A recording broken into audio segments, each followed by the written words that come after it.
কাছাৰৰ বুবন পাহাৰত সংঘটিত আৰক্ষী আৰু উগ্ৰপন্থীৰ গুলিয়াগুলিৰ ঘটনাত তিনি মাৰ যুৱকৰ মৃত্যু হৈছিল আৰু এই মাৰ যুৱকৰ মৃত্যুৰ পাছত দেখা গৈছে যে মাৰ সম্প্ৰদায়ৰ লোকসকলৰ মাজত তীব্ৰ ক্ষোভৰ সৃষ্টি হৈছে। আৰক্ষীয়ে দাবী কৰিছিল তেওঁলোক উগ্ৰপন্থীৰ সদস্য আছিল আৰু তেওঁলোকক গ্ৰেফতাৰ কৰাৰ পাছত যেতিয়া বুবন পাহাৰত লৈ যোৱা হৈছিল তেতিয়া আন উগ্ৰপন্থীসকলে আৰক্ষীক লক্ষ্য কৰি গুলীবৰ্ষণ আৰম্ভ কৰিছিল আৰু এই ঘটনাত আৰক্ষী আৰু উগ্ৰপন্থীৰ গুলীযুদ্ধত তিনি মাৰ যুৱকৰ মৃত্যু হৈছিল। ইয়াৰ পাছতে আৰক্ষীয়ে দাবী কৰিছিল মৃত তিনি মাৰ যুৱক উগ্ৰপন্থীৰ সদস্য আছিল, কিন্তু এই আৰক্ষীৰ এই দাবীক মানি ল'ব পৰা নাই মাৰ সম্প্ৰদায়ৰ লোকসকলে। সেয়েহে আজি দেখা গৈছে কাছাৰ জিলাৰ লক্ষীপুৰ মাৰকুলিন অঞ্চলত তীব্ৰ প্ৰতিবাদী কাৰ্যসূচী গ্ৰহণ কৰিছে মাৰ সম্প্ৰদায়ৰ লোকসকলে। আপোনালোকে দেখি আছে ইয়াতে হাজাৰ হাজাৰ পুৰুষ মহিলা সহ যুৱক যুৱতীসকল উপস্থিত হৈছে হাতে হাতে প্লেকাৰ্ড লৈ।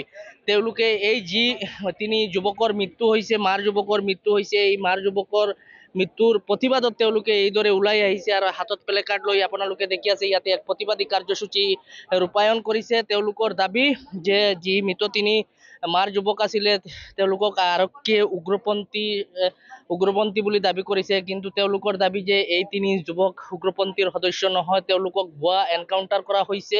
আৰক্ষীয়ে তেওঁলোকক ভুৱা এনকাউণ্টাৰ কৰিছে বুলি তেওঁলোকে এটা অভিযোগ উত্থাপন কৰিছে, যাৰ পৰিপ্ৰেক্ষিতত আজি দেখা গৈছে যে কাছাৰৰ লক্ষীপুৰ মাৰকুলিন অঞ্চলত এইদৰে তেওঁলোকে হাতত প্লেকাৰ্ড লৈ এক প্ৰতিবাদী কাৰ্যসূচী ৰূপায়ণ কৰিছে আৰু তেওঁলোকে এই মাৰকুলিন অঞ্চলৰ পৰা তেওঁলোকে এটা প্ৰতিবাদী সমদল ওলোৱাৰ কথা আছিলে, কিন্তু নিৰাপত্তাজনিত কাৰণৰ বাবে আৰক্ষী তেওঁলোকৰ এই সমদল ওলাব দিয়া নাই। আৰু আপোনালোকে দেখি আছে যে ইয়াতে যথেষ্ট কটকটীয়া নিৰাপত্তা ব্যৱস্থা কৰি তোলা হৈছে, পুলিচ বাহিনী ইয়াতে মোতায়েন কৰা হৈছে। আৰু আপোনালোকে দেখি আছে এইদৰে আপোনালোকে দেখি আছে এই যিসকল যুৱকৰ ফটো তেওঁলোকে লৈ আছে, এই যুৱকসকলৰ মৃত্যু হৈছিল যোৱা মংগলবাৰৰ নিশা বুবন পাহাৰত আৰক্ষী আৰু উগ্ৰপন্থীৰ গুলীত।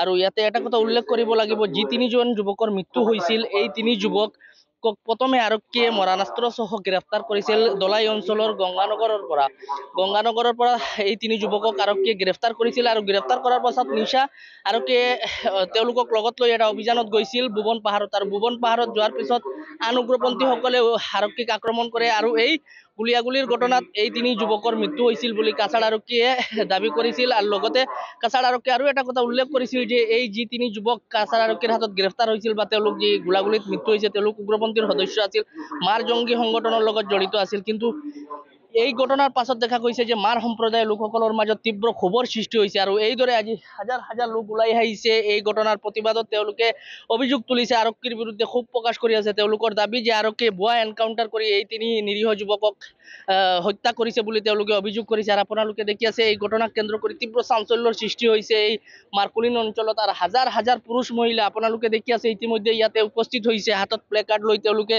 এই প্ৰতিবাদী কাৰ্যসূচী ৰূপায়ণ কৰিছে। আৰু ইয়াতে এটা সমদল বাহিৰ কৰা কথা আছিলে, কিন্তু সমদল বাহিৰ কৰিবলৈ দিয়া নাই কাছাৰ আৰক্ষীয়ে।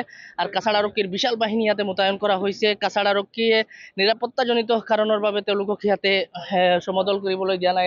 ইয়াতে ইতিমধ্যে উপস্থিত হৈছে কাছাৰৰ অতিৰিক্ত আৰক্ষী অধীক্ষক সহ আৰক্ষীৰ বিশাল বাহিনী আহি উপস্থিত হৈছে। লগতে কাছাৰ আৰক্ষীৰ বিশাল বাহিনী ইয়াতে মোতায়েন কৰি ৰখা হৈছে যাতে কোনো অপ্ৰীতিকৰ ঘটনা সংঘটিত হ'ব নোৱাৰে, তাৰ বাবে কাছাৰ আৰক্ষী যথেষ্ট সক্ৰিয় হৈ আছে। আৰু আপোনালোকে দেখি আছে যে এইদৰে যি মংগলবাৰৰ নিশা যি বুবন পাহাৰত যি গুলীয়াগুলীৰ ঘটনা সংঘটিত হৈছিল আৰু এই ঘটনাত তিনি মাৰ যুৱকৰ মৃত্যু হৈছিল। আৰু এই মাৰ যুৱকৰ মৃত্যুৰ পাছত কাছাৰ আৰক্ষীয়ে দাবী কৰিছিল তিনিগৰাকী যুৱক উগ্ৰপন্থীৰ সদস্য, কিন্তু এতিয়া তেওঁলোকে এই যি আৰক্ষীৰ দাবী তেওঁলোকে মানি ল'ব পৰা নাই। তেওঁলোকৰ দাবী যে কাছাৰ আৰক্ষীয়ে তেওঁলোকক ভুৱা এনকাউণ্টাৰ কৰিছে আৰু তেওঁলোক উগ্ৰপন্থীৰ সদস্য নহয়, যাৰ পৰিপ্ৰেক্ষিতত আজি দেখা গৈছে যে কাছাৰৰ লক্ষীপুৰ বিধানসভা সমষ্টিৰ মাৰকুলিন অঞ্চলত এইদৰে হাজাৰ হাজাৰ মাৰ সম্প্ৰদায়ৰ লোকসকল ওলাই আহিছে এই প্ৰতিবাদী কাৰ্যসূচী ৰূপায়ণ কৰাৰ বাবে।